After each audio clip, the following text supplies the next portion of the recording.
She-Hulk returns just in time for some horizontal marketing. I don't care, I'll take it. Greetings comic lovers and welcome back to Casually Comics, the channel where we chat all things comics, from reviews, comics new and old, to history to anecdotes, truly wherever our whims take us. 2022 is gracing the world with a She-Hulk miniseries, 5 issues, time of recording. Yes, I have to say that, you'd be surprised what can happen. This series is written by Rowell, and it sees Jennifer Walters back in a more classic form, not just appearance-wise, but also in terms of setting. A lot has happened with the She-Hulk over the years at Marvel. She has at times found herself at the center of controversies not of her own making. One of the most recent canonical events time of recording she had to deal with was World War She-Hulk. The result of this event was that she was divested of her excess power and taken back to her more classic form. Before that, she was bulkier, more Hulk-like, also experiencing some more Hulk-like temperament, Hulk being her cousin, Bruce Banner. Essentially, all of this brought her back to the more well-known status quo, at least for those who are just more casually aware of the She-Hulk, balancing being the She-Hulk with being a lawyer. Over the years, there has been much discussion over how the She-Hulk should or should not look. It became a cultural battleground for a time, and for some still is. If you do want a more in-depth video about what happened with all of that, then let me know. But we're not going to talk about it now, because then that would just derail everything and this video would become 2 hours long. This series sees She-Hulk return to her more pin-up style look, which for some is a welcome change, to others a betrayal and a catering to toxic fandom, to others a marketing move, and to still more a meh moment. And others are more inclined to wait and see what is done with it, as this is just a mini-series after all. They want to see where this goes for She-Hulk rather than simply analyzing the looks. Although you can do both. Both is good. So what we're going to focus on is the issue itself. How is it? And is it fun? Which is a core question for many. For some, the fun is a core part of She-Hulk's character, which does not mean that she doesn't go through hard times as well, but just that there is a fun vibe that many associate with the She-Hulk. Well, let's take a look. I'm Sasha, and do the YouTube things. YouTube it up. Subscribe, like, and let's take a look. The cover by Jen Bartel plays homage to a classic Marvel cover tradition with the corner box art, complete with tiny scales of justice. Overall, it features Jen in her classic swimsuit outfit. Marvel.com showcases a couple of variants, although of course there are more. The ones they spotlight are by Artgerm and the other by Adam Hughes. These two also capture a similar spirit, so for those missing that more classic She-Hulk, this may grab their attention right away, or if one is new to the character, it is also quite a bright, high contrast cover, which can also be something that makes one zero in on it. Simple but effective, flirty but not salacious. The previously segment highlights what this comic is going for, which is the idea that you can hop on with little or no prior knowledge, and hopefully get what's going on. It's very succinct. She's been in the Fantastic Four, she's been an Avenger, she's had the powers of a Celestial, but that's all over. So now what? Hold on, Rob Liefeld variant?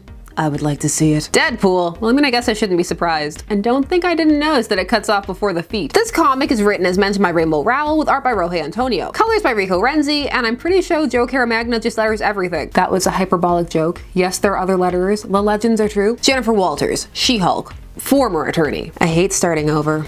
I was supposed to be further along by now. I was supposed to have something to show for myself. I at least thought I'd have my own apartment. The opening page quickly establishes the place and mood Jennifer Walters finds herself in, and also does a good job of capturing a more mousy, downtrodden aura for Jennifer. Looking down, hunched over, clutching her attaché in front of her protectively. They're all simple things, but they help complete a picture and build character. As she crosses the street, she is set upon by Titania, who I never know. You know, I always say it 2 ways. It's one of those names for me. Titania.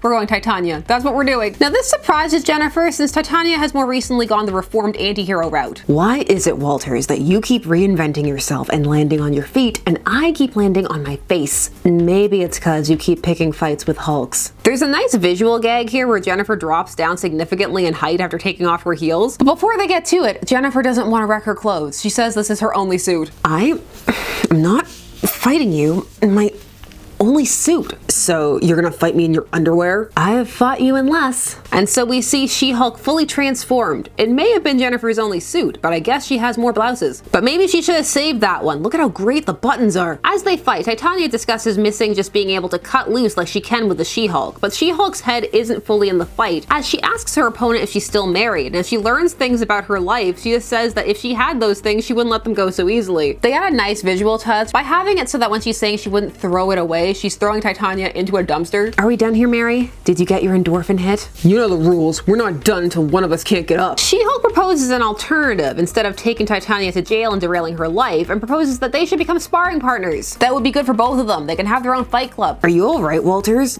Was that really your only suit? Cause I could lend you a few. She-Hulk puts this off. She has her pride. But we do see that she has to go and collect her clothes because they've been thrown everywhere. It really is her only suit. She's got a job working for Mallory Book and her amazing cheek scar. She-Hulk does have quite the history with Book, but it's not necessary to know it to understand what's going on, but it will enhance what's happening if you are aware of it. Because of course it adds layers. Is this the one I'm getting?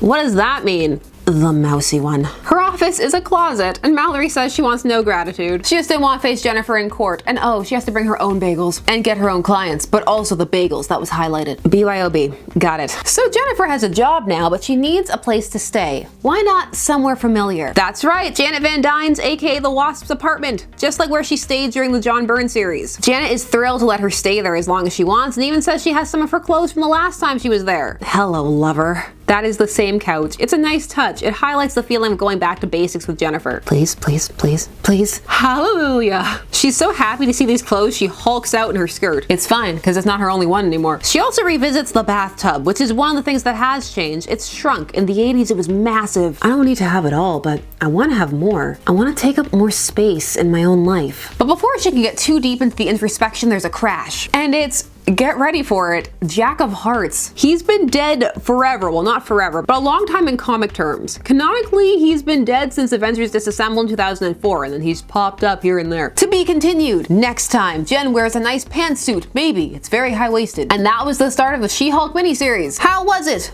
Well, there are pros and cons. For those looking to take Jen back to basics, as it were, this may feel like a welcome outing. The beats feel familiar, and it's littered with familiar people, places, and callbacks. It's humorous, but not in an in-your-face way. But there are jokes consistently littered throughout. They're more quick and not brash, and there are also little visual jokes throughout as well. It's not Burns-esque, but Burns not writing this, so that is to be expected, as Rowell goes to infuse her own tone onto the work while seeking to remain true to Jennifer. Miles will vary on whether she got there or not. The comic does well in establishing where Jennifer is in her life, and you can empathize with her. She's down on her luck, but not throwing a pity party. She's moving forward, but she's not sure where to, and it's not happening as fast as she'd like. Having to stop and take stock of where one is in one's life is something that many can relate to, as is the idea of wanting to have more agency in one's life. It's also a familiar theme for Jennifer without taking her back to fully not having any self-confidence again. And it's all delivered through the lens of things that have happened to the She-Hulk in her life, all of the events prior. But you can also identify with the sentiment without having to know specifically what those are. With all that being said, this is very much a setup issue. This issue has to spend most of its time establishing things, and while there is some action, it is not the focus, and even then it still manages to exposit. For some this will work, for others they may feel that more could have been done with this issue. You can read this with little knowledge of the She-Hulk, but some base knowledge is helpful and will also enhance the experience. It will make it more rewarding because of the elements that have been added. Having the knowledge of the friendship between Jennifer and Jan, that Jennifer had stayed there before at her apartment, that Mallory and Jennifer were once enemies, just to name a few things, give this work more depth by virtue of knowing them. Without it, it's still a heartwarming time for Jen, but with far less weight. It may feel more like things are happening at a breakneck pace and that things are just falling into her lap. Like, oh, she has the perfect apartment and a job now, okay? Also, the Jack of Hearts ending is a pretty niche thing to be excited about. Jack of Hearts has his fans, but he's also not the most popular or well-known character out there in the mainstream. So centering a mystery around his reappearance is a choice that does have a hook for those versed in the comics. But for some who are less versed, it may be a who kind of moment. On the whole, this does feel like a fun issue. The tone that is established is lighthearted, but still with some stakes. What those are is evolving, but they are there. And you get to see Jen having a little fun, even if it's just trying on a hat and having a bubble bath. But for some, that may have been what they were missing. So I, of course, want to hear from you. Did you know that this miniseries was happening? What do you think of this soft She-Hulk reboot? Are you pleased to see a more classic Jen, both in appearance and tone? Or did you prefer her more Bruce Banner Hulk-like direction? Or however you would establish what had been happening prior? Is the She-Hulk a character you enjoy? Yes, there are just all the questions, all of them. Tell me things down below. I'll stop. I have more, but I'll stop there. And while you're telling me things, please do all the other YouTube things. Like, share, comment, subscribe, and hit that bell notification so that you never miss a vid. Thanks so much for taking this entire day spent discussing comics with me. I always appreciate it, and I will see you again soon. Bye-bye.